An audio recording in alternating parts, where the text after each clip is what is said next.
out to the ball game. Take me out with the crowd. Buy me some peanuts and Cracker Jack. I don't care if we... From its beginnings, American women played baseball. But as popular as sports were in America, society had never been able to make up its mind about women in sports. Some viewed sports as a healthy exercise that would strengthen young women and prepare them for motherhood. Others feared that competitive sports would make women less feminine and threaten their marriage prospects, believing that competition itself was against a woman's feminine nature. Philip Wrigley, founder of the All-American Girls Professional Baseball League, wanted to be sure that fans would come to watch women play ball, no matter how they felt about women athletes. His solution? He emphasized the players' femininity while drilling them in the fundamentals of professional baseball. The women's uniforms became part of the message. These were ladies who could play ball. I think the uniform was, in the 1940s, a significant part of the drawing of the people, the crowds, the fans that came to the game. As I remember in the 40s, women didn't wear shorts, not in public. You come out with this, and a lot of these gals were really attractive too. Come out with this short uniform, these good-looking legs, and their whole purpose of developing this league or beginning this league, that uniform was a significant part of it. Some professional and semi-pro softball players wore satin shorts to play ball. Others wore long pants. Wrigley, however, wanted uniforms that were clearly ladylike. He asked his wife Helen for her input and hired Otis Shepard for the job. A well-known graphic artist, Shepard had just redesigned everything connected with the Chicago Cubs baseball team, including Wrigley Field and its new ivy wall. Shepard and Mrs. Wrigley worked together on the All-Americans uniform. It was based on the skating dress worn by the Olympic star Sonja Henie and featured a one-piece tunic dress with a full skirt and satin bloomers underneath. Ann Harnett, the first player to sign, served as a model for showing off the uniform. The fact that P.K. Wrigley insisted that the spectators knew that those were women out there playing the game by the way they acted, by the uniform, how they dressed off the field, etc., made me realize that that was a very important part of women in sport. Oh my. Well, playing in those dresses and skirts was something else, but Mr. Wrigley wanted us to look like young ladies and play ball like men, and that's exactly what we did. Playing in skirts was not easy, for several reasons. You know, if you look at the original uniform, it's got like 3 yards of material in it. It's got all kinds of extra skirt, and it was to be worn exactly, according to the older women, it was to be worn exactly 1 hand's length above the knee. Well, that's pretty long, and then you try to bend over and pick up a ground ball, you've got mostly skirt and no ball. Well, it was kind of a full skirt, and I think it bothered the pitchers more than any of us because, you know, they'd wind up and they'd pin over their skirt because it was so full. It was embarrassing to wear since I grew up as a farm girl and was used to wearing blue jeans.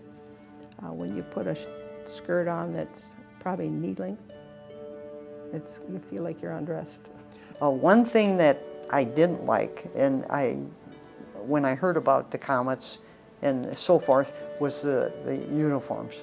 I thought, oh my God, I couldn't play in those. I couldn't show my legs like that. You know, being from the farm, you were very modest. And so that was one thing I thought I couldn't do that. But once I played in that, tried out with I played with the Comets at one series, I thought, well, I guess I can wear these uniforms. I never was too crazy about them though. Players weren't too crazy either about sliding into base wearing skirts. When they slid, accidentally or on purpose, the players suffered what were called strawberries. The top layer of skin on their legs peeled off from the friction of the slide.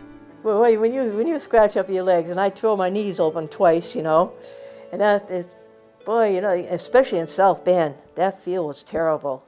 I had to slide home, scraped this whole knee all out. The blood was pouring right out.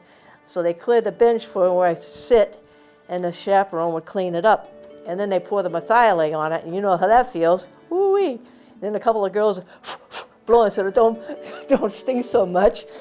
And set me up, went out in the field again. I hit a lot of home runs. I was a long ball hitter because I didn't like sliding in those short skirts. I did that once in second base, and oh my gosh, that hurt. And so anyways, I always made sure I either get a single, double, triple, or home run. I want to make sure I get to that base without sliding. Those women would slide, and they'd come in, we call them strawberries, and they'd have a strawberry all the way down that leg, blood running.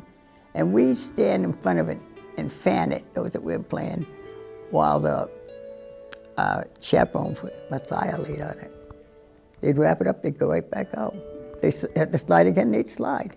Well, the chaperone came out right away, rolled you over, and first cleaned it off, and then the mercurochrome. And then, of course, we never complained about anything because they didn't want to take you out of the lineup. We did not want to be taken out of the lineup. And I'm standing on first and not taking a big lead off, and John Rawlings gives me the steal sign.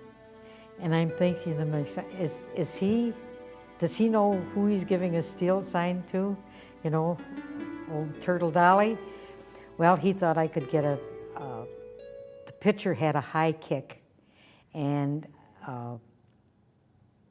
okay, he's giving me the steal sign. I'll show him I can do it. So off I take, and I slid, and I was safe, but I had the biggest, hurtingest strawberry in the whole world.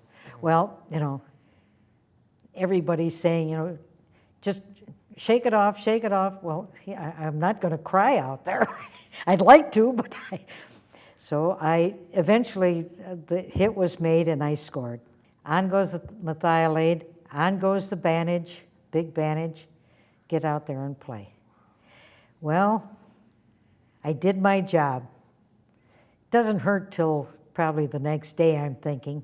It doesn't hurt more till the next day. It takes a while for that to go in, but gosh, if John gives me the steal sign again, I'll really cry. When it's sore, it leaks, but our chaperone was pretty sharp. She made a donut affair and put it across the strawberry so that it wouldn't leak on my clothes, because if it did, man, it would stick to you and you'd try to pull that off and you'd be in agony. But she put that donut affair where it wouldn't touch the, you know, because it would leak. I was so tired of sliding. And, you know, they had lie on the base paths and lie on the base at that time. And I was just raw all the time, you know, hook sliding, hook sliding. You know, when they said there's no crying in baseball, I have to say, I mean, we wouldn't have thought to cry. I mean, I never saw a woman cry there at all. But I'm going to tell you, those strawberries, and reopening them because I was on base every night, that was not an easy thing, but it's interesting. You didn't think of it till after you slid and, oh, you could hardly get up, you know, but you took it. You know, it's just you toughen.